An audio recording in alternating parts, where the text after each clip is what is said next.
Hello everyone. Welcome back to another video. In this video, I will show you how to reset Tenda camera's password on NVR. Just follow these easy steps.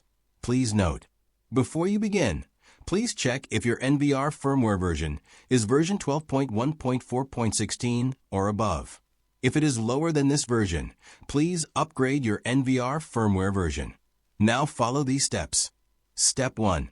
Please go to Configuration page and delete the camera, which password is incorrect.